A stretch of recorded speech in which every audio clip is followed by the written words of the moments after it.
Hello, hello, and welcome Wow. back to another episode of What's Important Now. And tonight's guest is an amazing young woman, Britt Furlanis. Did I say that correctly? Is that pronounced correctly? Yeah, you nailed it. Well With done. two T's. I think I might Yeah. have, in the announcement, I think I might have used one T. But that's only because the other night you were like, I am not Brittany. And so for some reason I was like, Brit with a T. It sounded very final. So um, that is my insane excuse.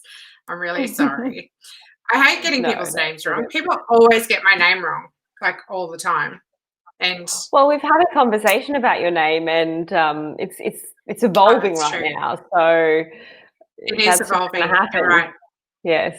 Yeah, I need a kick up the bum to get that done, actually. I need to actually fill out the paperwork and just get it done. It would help if I had a printer that worked. I know it's a stupid excuse, such an insane excuse. Um, I don't know what the resistance is, but I think there's other stuff. Do you find that, I don't know, are you a list maker? I'm a list maker. I am a list maker, and I operate Yeah, off my Outlook tasks, which is just one big list for my life, and I just make more lists off that. yeah. Yeah. So my list is like 1,000 pages long at the moment. It's like this long, this long. Oh my God. And it's all financial stuff. And for some reason, it's like drinking vinegar, just doing each task. Have you ever had that experience? Yeah, it's usually when I'm doing something that I don't know how to do. I will just put it off and procrastinate. I've really got to create the space, have a couple of hours to get into it. Yeah, Yes. I know that Yes. feeling. So you get Mm. me when I'm talking about this. I know Mm. it. Soul With a sister. name change, though, it's there's a lot of like finality about that, right? Yeah, I guess so. I think you can only change your name once every 12 months or something. And I thought, why would you even do that? Like, unless you're like a criminal and, you know, doing naughty things and then moving somewhere else and then doing other naughty things. And maybe you need to change your name because you don't want to get found out Mm. under the first name. I don't know. What other reason would you have? That's the reason I'm changing my name, by the way, just in case. Okay, all right. Yeah. In case you're wondering. Anyway, we are not here to talk about name changes, are we? We're here to talk No, we're not. about what's important now for you. So, Britt, tell us what life was like before COVID-19 hit our headlines. What was happening for you? What were you doing with your life? Tell us a little bit about you. Yeah, sure. A little bit about me. So, what was I doing before COVID hit? I was working, am still working, but predominantly 4 days a week in an office, 1 day a week from home. I'm really grateful that with my employer, there is that flexible working arrangement, but I really didn't take advantage of it as much as I could have, or have found out that I'm capable of. So yeah, I'm working for Origin as a gas portfolio analyst or gas trader in their upstream project. So that just looks like operating the portfolio of gas supply from day to day and negotiating transactions to buy or sell and swap gas from our portfolio. And that was predominantly between the hours of 8 a.m. and 5 p.m. Beyond that, I was starting a business and still am, which is a passion project of mine to inspire young women to pursue a career that they really, really love. And in doing that, I found something that I really love, which is exciting. And apart from that, like I always sort of keep really fit and healthy, developing my family relationships and changing my friendship circle as well. That last year I knew that things needed to change around me, I had to change for that to occur. So I made a concerted effort to start reaching up in my network, and that really scared me. Reaching up and actually asking for guidance and favors, and it's opened Mm. up a lot of opportunities. Yeah. Wow. So what I'm hearing is that you are up to some big things in life, like starting a business and working full time. Um, I think, oh no, I was going to make a joke about, well, what do you want to be known for, gas or inspiring young women? I think inspiring young women might be more in your wheelhouse. Okay, so what was the experience like when everyone was told to go into lockdown? What shifted for you? I was really excited initially. Hmm. I didn't. I don't follow much mainstream media, and I probably put that off for at least the first or second week into working from home. But yeah, initially it was like excitement. Okay, I could keep my regular life going, like I could continue going to the gym and catching up with my friends. It's just that I did everything from home. And Hmm. there was certainly this um, resistance to having like a monitor in my home because I live in a one-bedroom apartment. So right now, Yeah. the kitchen is that way, the bedroom is over there, and the lounge room is there. Yeah. So like everything happens in this space, and I really got in my head about, oh my gosh, like my whole world is now in a box. And when we couldn't go to the gym and couldn't go outside except for exercise, that just, um, yeah, it was a big reaction about it. I was just like, I felt like my rights had been taken away from me, and I couldn't get away from work um, Yeah. at all. Yeah. Yeah, yeah, I understand that experience. And Mm, because I was working on my back deck and then we moved house and now I actually have an office space. So at the end of the day, I can just literally shut my computer, turn everything off, shut the door.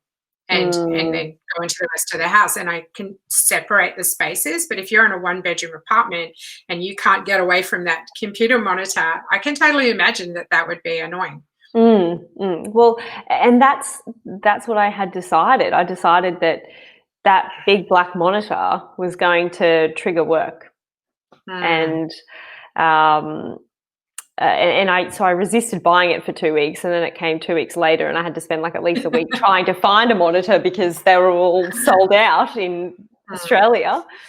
Um, but then I sort of turned a corner when I realized that I have no distraction at home. I can really concentrate and get and focus. Mm. I'm not having to homeschool children. I Mm. I don't live in a share house. I don't have housemates to deal with. I'm not cooped up in my bedroom. Um, and I have a beautiful apartment that I've made my own that I really cherish, and I actually get to spend a lot of time in it. Um, yeah. Yeah, that's cool. So it's interesting that you shifted your perspective. What did what was the trigger point for doing that? Like what was there a moment that you can define where you went, "Oh yeah, that was it." It was understand. It was actually getting out of my own head and getting into the world of the colleagues that I worked with, like understanding what they had going on for themselves. And then Mm. I just got how simple my situation was. Mm. Um, and a big part of that was also finding a new like exercise regime without the gym. I love lifting weights, and I would do that like 3 times a week, and I would be in the ice bath 3 times a week. I would do The yoga ice and bath. Hang on. yeah, The ice bath. No. yes, yes. No. You're like hardcore, baby. Oh my god. Like I 10 went to the degrees. gym. I went to the gym yesterday. I took a really goofy photo of me at the gym for my boyfriend. And and I'm like, I'm at the gym, yay. I think I spent like 15 minutes there. Like seriously just trying to ease back. I said I'm just easing back into it. That was my that was Progress, my progress is progress, baby. I do get you though on the gym. I love it too. And I've noticed that since I've not been going, like not only have the wobbly bits gotten more wobbly, but I'm also getting more headaches and not coping as well with sitting in a office chair all day. So I think it's good that, you're committed to working on your body in that way. And I totally get the absence of it, because when you've not got it, you really miss it. And then when you've got it, you're like, oh, I'll go tomorrow. You've got to get back in the habit. Over years and years of training, it's no longer a decision for me anymore. It's part of what makes my life work. And when the gym shut, it was like on a Monday, and I plan everything on a Saturday for the following week. So it was like, well, I've got no plan, and I was a big excuse for the whole week, like exercise became optional because my circumstances changed. And then that next week I actually, planned, okay, right, what workouts am I going to do outside with friends, and what will I, leverage YouTube for? That's an amazing resource for Pilates and yoga and all those kinds of things. Yeah. Did you sign up for any exercise apps? So my gym did an online membership, and that looked like 6 a.m. they had a high intensity class every day, and they had Pilates like 3 times a week and yoga. So I was using that probably like 2 or 3 times a week. And then I discovered that I could run. I decided that my calf muscles didn't like that either. But now I can run, and Nathan can attest to that. I just don't keep up with him sometimes. All the time. Nobody keeps up with him. And that is intentional on his part, let me tell you. No, I get that. And look, he's got a runner's physique. He's tall and lean and eats a million carbs and has to run it off, and good on him. I, on the other hand, have not got a runner's physique, and he would say, he'll probably be sitting there watching this and wanting to type in, oh, you're just full of excuses, reasons and excuses. And he's not wrong. I have run. I even joined park run at one stage, but it's just not something I really enjoy doing. And you've got to find something you enjoy. Yeah, I like walking. I like hiking. I like being out in nature. And I actually do like going to the gym, believe it or not. Oh, funny. One of these days, though, I would like to do. What's that? Oh, no, sorry, you go. I was just going to say, I'd love to do something really radical. Like, have you ever heard of Volcana Women's Circus? And you can go and learn circus as a mature age woman. Not that you're that mature age, but compared to me. But that would be a lot of fun. It would be. I've always wanted to do that. Yeah, it's like a combination of strength and play, right? Yeah, that's right. And balance, and because I used to be a gymnast, believe it or not, and I can prove it. I'll send you a photo. Please do. To prove that I was a gymnast. And yeah, I was a hardcore pretty much would go to the gym, I don't know, 4 to 5 days a week when I was a kid. Was highly competitive and went up to they have 10 levels. I think I got up to level 7 before I ended up doing other things. So yeah, so it's full on backflips on beams and stuff like that, and lots of injuries. So unfortunately, yeah, so I've got the capacity to do it, right? And I think just over time, as you age, you tend to get a little more cautious. And then when you're not being cautious, you're being careless, and then you break things like your wrist and things like that, which I did a couple of years ago. Anyway, I feel like we're going off on a tangent. So what I'm hearing, though, is exercise is super important to you. So it is, what else is really important to you at the moment? So I thought I was really good at communication before COVID. I've since discovered that it could be, and it has been, so much better. When you don't have all of the non-verbal communication, that you receive in an office, you then have to make sure that what's being said is Mm. abundantly clear. Okay. Tell me more And about that.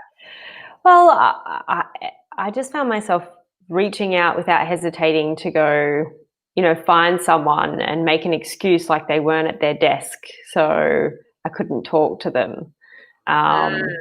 and because you can't read their body language, which can, communicate that they've understood you, you really ask them to like play back or, understand if there's anything in the way of them, you know, getting done what you've asked them to do, or vice versa. Um, that Mm. and so that in a work capacity has shifted for me, as well as realizing that I'm on my own here. And at times I'd find myself really stressed out and I'd wonder why. And it was just my own expectations of myself. And Yeah. at the end of the day, I was just left with something to do that perhaps I didn't know how to do, and perhaps I should speak to someone about it. Mm. Mm. What was that like for you when you had that realization? It was refreshing. Mm. Hmm. And it wasn't like, it just happened once and then it shifted for me. Because every day, like I work in a really dynamic environment where the priorities constantly shift. Yeah. And being okay to just reassess and shift and understand how to like sort of dynamically track what I'm doing so that I can get satisfaction and fulfillment out of my day. And yeah, sitting in an office, in my home office, I've got a whiteboard in front of me. I'll write things up there and tick them off throughout the day and rewrite the whiteboard if I have to. And yeah. Mm. Mm. Okay. Yeah, I've got a whiteboard too, but my partner's written all over it things like "be a good boyfriend" and "Darren loves Cara," and I Yeah. don't have the heart to. I don't have the heart to To rub it rub it all off. off. But and in a family sense, like I for some reason, I was like, COVID made me feel like I needed to reach out to them more. Um, I've got a lot of immediate family due to like multiple family divorces, and Oh, so, okay. so I find myself, really only catching up with immediate family members maybe once a month at most. But this isolation had me wanting to reach out to them, more often, and the more I communicated, the easier it got, and uh, the more connected I felt with my family, and it no longer not that it felt like a chore, but it was something that I had to consciously do. Whereas now I just sort of pick up the phone and we'll speak to my Ah. sister, or we did video yoga together. She lived 6 hours away, and I would see her maybe 2-3 times a year at most. Mm. But now we're more connected than ever, because I would have otherwise gone to yoga at my local gym, whereas now the odd Sunday morning we'll do it together by Oh, video. that's nice. Yeah, Yeah. Oh, that's yeah. lovely. Mm. Yeah, and I think that kind of relationship with a sister is so important. I mean, for me, like I really feel that because my sister's no longer in this world, and yeah, and I miss having a sister. I loved having a sister. So Mm. good on you, because I wish that that was me. I wish I was doing yoga with my sister, although probably it would more likely look like um, wine and cheese with my sister. Yeah. Whatever your yoga is to you. Oh Yeah. well, never mind. Yeah. Um, okay, so now that we're coming out of the pandemic lockdown, things are starting to shift and people going back to work. You've already said you're back at work 4 days a week in the office. Is that correct? That's what it looked like before COVID. I'm still Oh, 100. before Yeah, I'm still 100% at working. home. Okay. Yes. But Yeah. we're starting to think about what plans we put in place for going back to the office right now. So, Yeah. Yeah. Okay. I get where you're at now. mm, So, mm. what do you want to take with you once we're out of this period? What do you want to make important to you after that?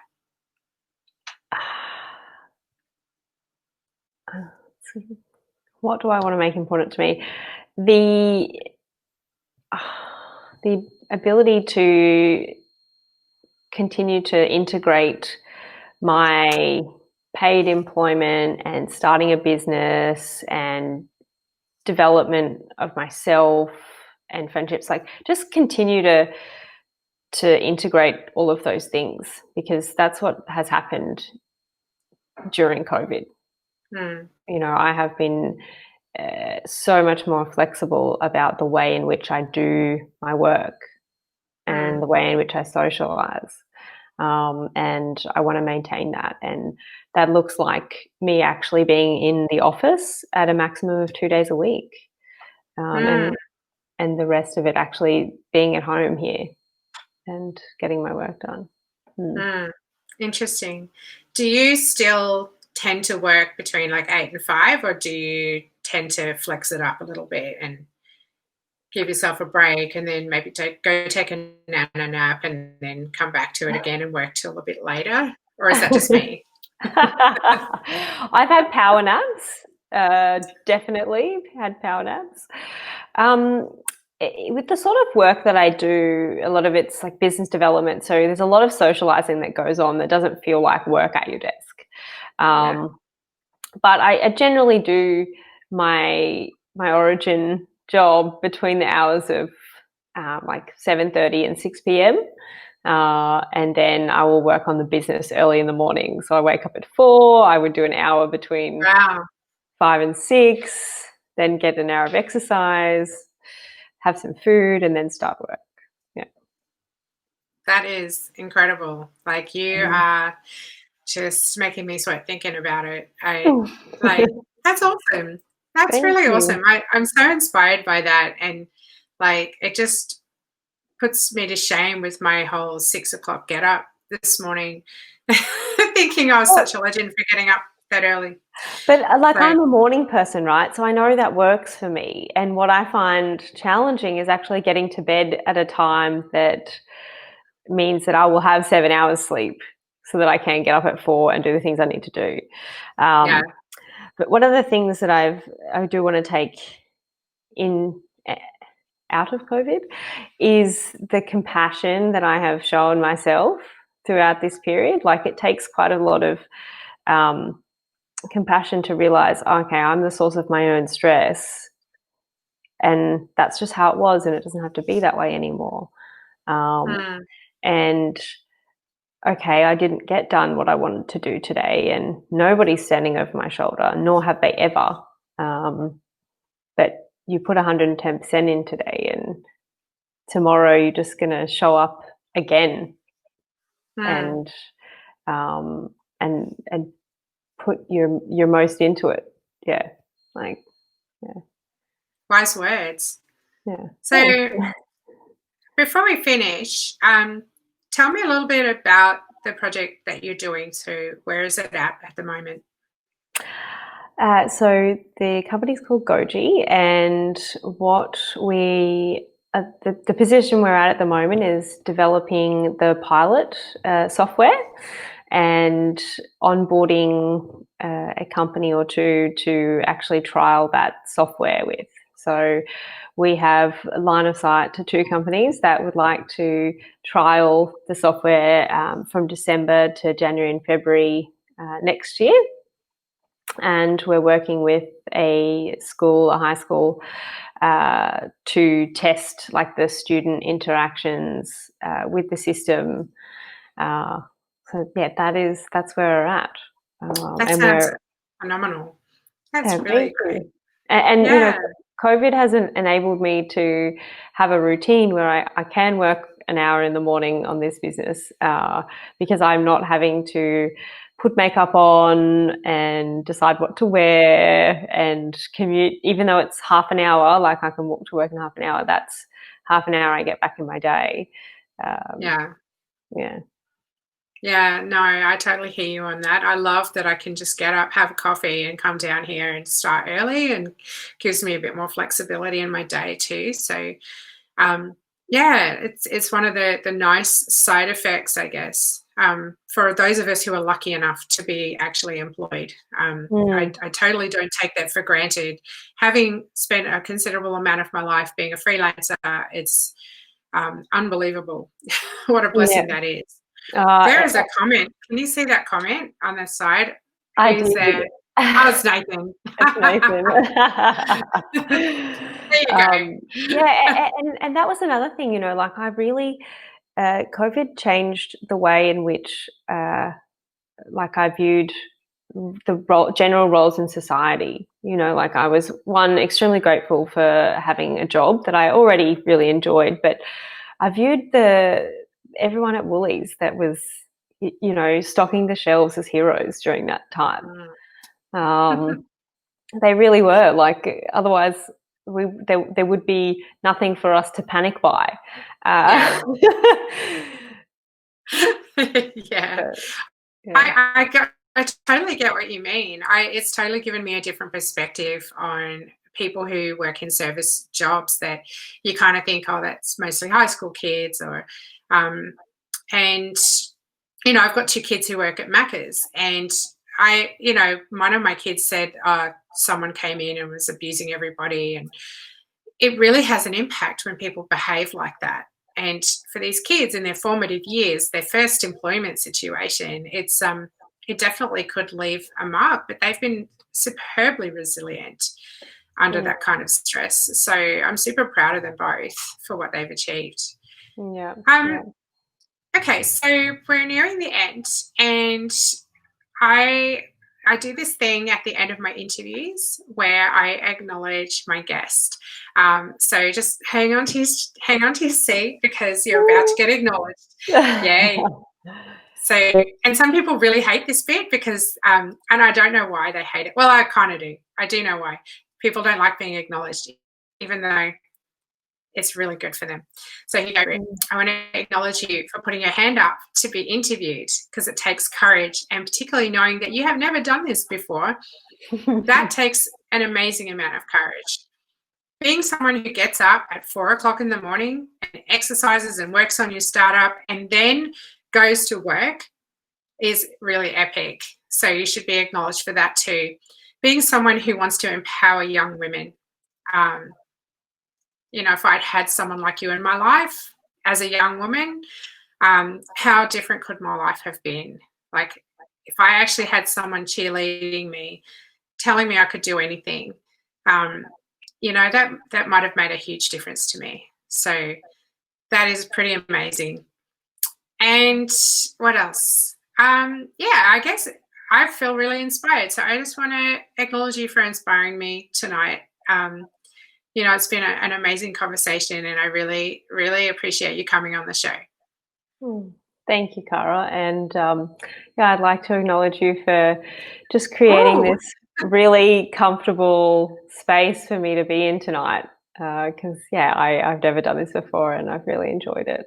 I had a lot of the headset's not going to look so great, but there was none of that here. No, you look great. Thank you. My pleasure. All right. Well, I'm going to say good night, Nathan, because he's the only one watching, apparently. Good night. Say good night. Good night. Ciao.